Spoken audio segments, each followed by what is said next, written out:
Good morning বন্ধুরা, কেমন আছে সবাই? আশা করি ভালো আছে, সুস্থ আছো। যে যেখান থেকে ব্লগটা দেখছো অসংখ্য ধন্যবাদ। মিস মান ব্লগে আরেকবার ওয়েলকাম, গুড মর্নিং জানিয়ে ব্লগটা শুরু করে দিলাম। আজ পুরো দিন কী করছি না করছি সেটাই তোমাদের সামনে তুলে ধরবো। একটু হলেও আশা করি তোমাদের অনেক ভালো লাগবে, কারণ দেখো আমি কোথাও যাই না, যখন যাই তোমাদের শেয়ার করি। আর ছেলেটাকে নিয়ে ব্যস্ত হয়ে থাকে, পিকুর বাবু ব্যস্ত আছে, সেই জন্য আর কোথাও বেরোনোও হয় না, যাওয়াও হয় না, যা হয় এই ঘরের মধ্যে। আর ঘরের মধ্যে কি করি না করি সেটাই তোমাদের সামনে তুলে ধরি। আর তোমরা যে এত এত ভালোবাসা দিচ্ছ সে ভাবার বাইরে। আমি ভাবতেই পারিনি যে তোমরা আমাকে এত ভালোবাসা দেবে, এতটা সাপোর্ট করবে। আর একটু একটু করে আমি আগে যাব। ইউটিউবের পেমেন্টটা এ মাসে পেয়ে গেলাম 25 তারিখে। খুব আনন্দের মাঝে আছি। তো এরকম তোমাদের ভালোবাসা থাকলে আমি এরকম পাবো। তো যাই হোক, পুরো ভিডিওটা দেখতে থাকো, আশা করি তোমাদের অনেক ভালো লাগবে। সত্যি খুব খুব ভালো লাগে যে তোমরা আমার পাশে আছো, এইভাবে পাশে থেকো যাতে আমি একটু আগে যেতে পারি। তো বিছানার চাদর ফাদরগুলো চেঞ্জ করে নিলাম, কারণ পিরিয়ড হয়েছে তো 3 দিন বাদে আমি সব বিছানার চাদর চেঞ্জ করে মাথা ঘষে যা কাচাকুচি করেই আমি বাইরে চলে এসেছি, দেখতেই পাচ্ছ। আর কী নিয়ে বসেছি বলো তো? কুল। তো ওই যে বলেছিলাম তোমাদের দিদি কুল পাঠিয়ে দিয়েছে, তো সেগুলো টিপে আমি রোদে দিয়ে দিচ্ছি নিউজ পেপারের উপরে। আর এত পরিমাণে রোদ যে বাইরে বেরোনোও যায় না, আর আমি বেরোও না, এত পরিমাণে রোদ। গতকালকে আমি বেরিয়েছিলাম, পিকুর বাবু গাড়ি পার্কিং করছিল, বললো একটু দেখো তো। আর যেই না দেখতে বেরিয়েছি, 2 মিনিট হয়তো দাঁড়িয়েছি, আমার মাথা বনবন বনবন করে ঘুরছিল। সেই জন্য আমি আর রোদে বসতে পারি না। তো আমি এই রোদই বসছিলাম, তোমাদের সামনে এইভাবে বসছি, তারপর কিছুক্ষণ বাদে আমি আবার ছাতা নিয়ে বসেছিলাম, সেটা আর তোমাদের দেখানো হয়নি। প্রচণ্ড হারে ব্যাঙ্গালোরে রোদ পড়ছে, রোদে বেরোনোই যাচ্ছে না। আর আমাদের উপরে তো প্রচণ্ড টানা রোদ। আর এই দেখো কত সুন্দর ফুলগুলো হেলছে দুলছে, দেখতে পাচ্ছ? এত সুন্দর লাগছে। কেমন লাগছে একটু কমেন্ট করে জানিয়ে। তো কেউ তো কমেন্ট করো না যে আমার ঘরের সামনের ফুলগুলো তোমাদের কেমন লাগে না লাগছে। তো যাই হোক, না বলো না বলো সেটা তোমাদের ব্যাপার, আমি জোর করব না, কারণ তোমাদের একটা কমেন্ট করতে অনেক কষ্ট লাগে, কিন্তু এত ভালোবাসা দিচ্ছ সেই আনন্দ আর আমি আর কিছু বলতে পারি না। তো যাই হোক, এইভাবে পাশে থেকেও একটু সাপোর্ট করো। কি করছো কি তুমি? এই যে তুমি যা মাছ নিয়েছো তাই কাটছি। বন্ধুরা তোমাদের দেখাই যে আজকের আমার কত টাকার বিল করেছে আর কি কি মাছ নিয়ে এসছে। দেখো, এটা হচ্ছে চিংড়ি মাছ, এই এত বড় বড় চিংড়ি মাছ নিয়ে এসছে। আর এই হচ্ছে টেংরা মাছ, তোমাদের আগের ভিডিওতে দেখেছিলাম যে টেংরা মাছ নিয়ে এসছে, সেগুলো একদম ছোট ছিল, আজ একটু বড় পেয়েছে। এই দেখো, টেংরা মাছ নিয়ে এসছে। আর এটা কি মাছ? ভোলা মাছ। এই ভোলা মাছ নিয়ে এসছে। আর এটা পার্শে মাছ। পার্শে মাছ। বুঝতে পারছো যে কতটা মাছ নিয়ে এসছে আজকে? 1 রকম 2 রকম 3 রকম 4 রকম মাছ ছিল না মাছ। আর একটু ভালো পেলে নিয়ে আসতে, দেখতে পাচ্ছ? আর এই মাছগুলো কিন্তু 1 সপ্তাহের জন্য নিয়ে এসে, 1 সপ্তাহের মাছ নিয়ে এসছে। তার বেশিও হতে পারে, বলতে পারছি না, কিন্তু এই মাছ সবসময় ফ্রেশ মাছ পাওয়া যায় না, সেই জন্য এত নিয়ে এসে। আর এত মাছ কখনো নিয়ে আসে না। আজ কি মনে হলো জানি না, মাথায় মধ্যে ভূত জেগেছে, এত মাছ নিয়ে এসছে। তো এখন কাটতে বসছি, কতক্ষণ লাগে দেখি। আরে তোমার ঘরে কাজ নেই বলে তো কাজ দিয়েছি। ছেলের মাথায় ভূত জেগেছে চিংড়ি মাছ। হ্যাঁ, আর তোমাদের? আমি টেংরা মাছ। হ্যাঁ, আর দাদার হচ্ছে পয়সা মাছ। আমরা 3 জন গেছি, তা তোমার ভাগের জন্য একটা মাছ, 4 জনের 4 রকম মাছ।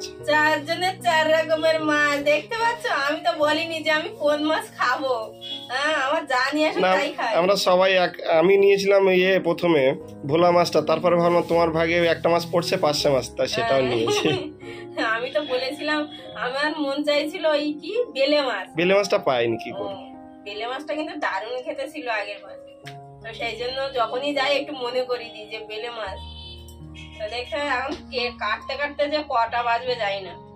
আরে আমরা টেংরা মাছটা, হ্যাঁ এই টেংরা মাছটা আমি কাটার মানুষ না, আমার দেবর কাটবে, কারণ আমার এর লোভ হয় না, এ কাটতেও আমি পারি না।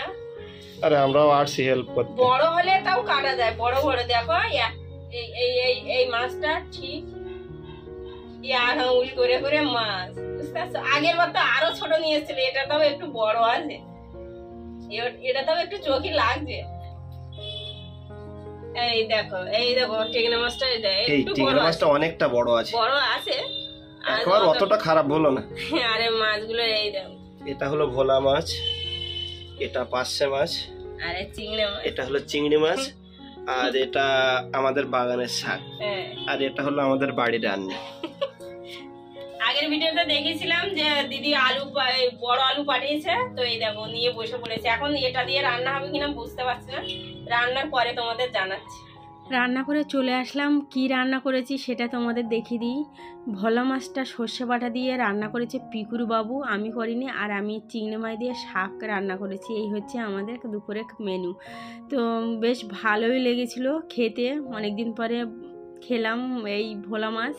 তো যাই হোক, খাওয়া দাওয়া করতে বসলাম সবাই মিলে। আর একটা দিদি আমাকে কমেন্ট করেছে, রীতি দিদি ভাই আমাকে লাইভেও কমেন্ট করেছে এবং ব্লগেও কমেন্ট করেছে, দিদি ভাই তুমি কি প্রতি মাসে পেমেন্ট পাও? হ্যাঁ দিদি ভাই, আমি প্রতি মাসেই কিন্তু পেমেন্ট পাই। আর আমার ইউটিউব থেকে 2 তারিখে মেসেজ দেয় যে তোমার পেমেন্ট হবে 21 তারিখ থেকে 26 তারিখের মধ্যে। তো আমি এই মাসে পেমেন্টটা পেয়েছি কিন্তু 25 তারিখে রাতে 9টার সময় আমি দেখছি আমার পেমেন্টটা হয়ে গেছে। ঠিক আছে, তো যাই হোক আমার পেমেন্টটা এরকম হয়। যদি একটু কষ্ট করো, একটু ভালোবেসে কাজ করো, ধৈর্য রাখো, তাহলে কিন্তু তোমরাও ইনকাম করতে পারবে। আমিও কিন্তু অনেক ভালোবেসে কাজ করি এবং ধৈর্য ধরে কাজ করি। তোমরা দেখতেই পাচ্ছ আমার একটা ছোট্ট ফ্যামিলি, তার ভেতরে আমার একটা ছোট্ট বাচ্চা আছে, সেই বাচ্চাটাকেও সামলে। আমার কিন্তু শাশুড়ি নেই, শ্বশুরও নেই, আমার যা আছে এই সব কিছুই এই তোমরা চোখের সামনে দেখতে পাচ্ছ। তো তোমরাই বলো যে আমার কতটা প্রবলেম হয় ভিডিও বানাতে, আর আমাকে কেউ একটু সাপোর্ট করে না ভিডিও বানার জন্য, সব কিছুই কিন্তু আমাকেই করতে হয়। তো এই জন্য বলবো তোমরা একটু ধৈর্য ধরো, তোমাদেরও হবে। তো যাই হোক খাওয়া দাওয়া করার পরে দেখো পা খেলিয়ে বসে পড়েছি পান খেতে। আমার দেবর বলছে পান খাবে, তা পা খেলিয়ে বসে বুড়ো লোকেদের মতো। তো কী আর করা যাবে, আমার পায়ে প্রবলেম, সেই জন্য আমি সবসময় এরকম পা খেলিয়ে বসি। তো কে কী ভাবলো অত কিছু দেখার সময় নেই, আমার বুঝে চলতে হবে। তো এই দেখো কত ছোট ছোট পান, দেখতেই পাচ্ছ। পান গাছটা কিন্তু তুলে ফেলে দিয়েছি, পানগুলো তুলে নিয়েছি, টাকা দিয়ে কিনেছি, ফেলে দেব? কারণ তোমরাই জানো আগের ভিডিওতে তোমরা দেখেছিলাম যে ইঁদুরে খেয়ে নিয়েছিল পানগুলো, সেই জন্য আর পানের কোনো গ্রোথ হচ্ছে না। তো সেই জন্য ভাবছি যে পান গাছটা তুলে ফেলে দিই, আবার নতুন নিয়ে চলে আসি, কি আর করা যাবে। তো সেই জন্য বসে পড়েছি পান খেতে। আর এই যে পান খাবার নেশা বলে কোনো কথাই নেই, আমার যখন মন চায় তখনই খাই। আর ছোট ছোট পান তো তুলে রেখে দিয়েছি যাতে পরে খেতে পারি। আর তোমরা এত সাপোর্ট করছো যে পাশের মানুষেরা জ্বলে পড়ে মরছে। তো এটাই বলবো তোমরা বেশি বেশি করে সাপোর্ট করো, যাতে পাশের মানুষগুলো একটু জ্বলে মরুক। কারণ তারাই আমাকে অনেক গালাগালি দিয়েছিল, তারাই এখন আমাকে চুরি করে সব জায়গা থেকে ভিডিওটা দেখে। আমি তাদেরকেই বলবো তোমরা দেখো, আমার কোনো অসুবিধা নেই, কিন্তু কারোর পেছনে কাটি মারতে এসো না। ঠিক আছে, তোমরা তোমাদের মতো থাকো, আমরা আমার মতো থাকি। আমার কাজ আমি করি, তোমাদের কাজ তোমরা করো। ঠিক আছে, তো যাই হোক বিকাল হয়ে গেছে। আর দেবর দেখো একটা দেশি মুরগি এনে দিয়েছে, আমি কাটবো বলে। আর নেক্সট ভিডিও আসতে চলেছে। যতক্ষণে আমার ভিডিওটা যারা দেখছো প্লিজ আমাকে একটা কমেন্ট করে জানিও যে তোমরা কোথা থেকে আমার এই ভিডিওটা দেখছো। আজকের মতো ভিডিওটা এই পর্যন্ত। তো তোমরা ভালো থেকো, সুস্থ থেকো। এই ভিডিওটা কিন্তু নেক্সট ভিডিওতে আসছে। টাটা, বাই বাই, ভালো থেকো, সুস্থ থেকো, দেখাবে একটা নতুন ভিডিওতে।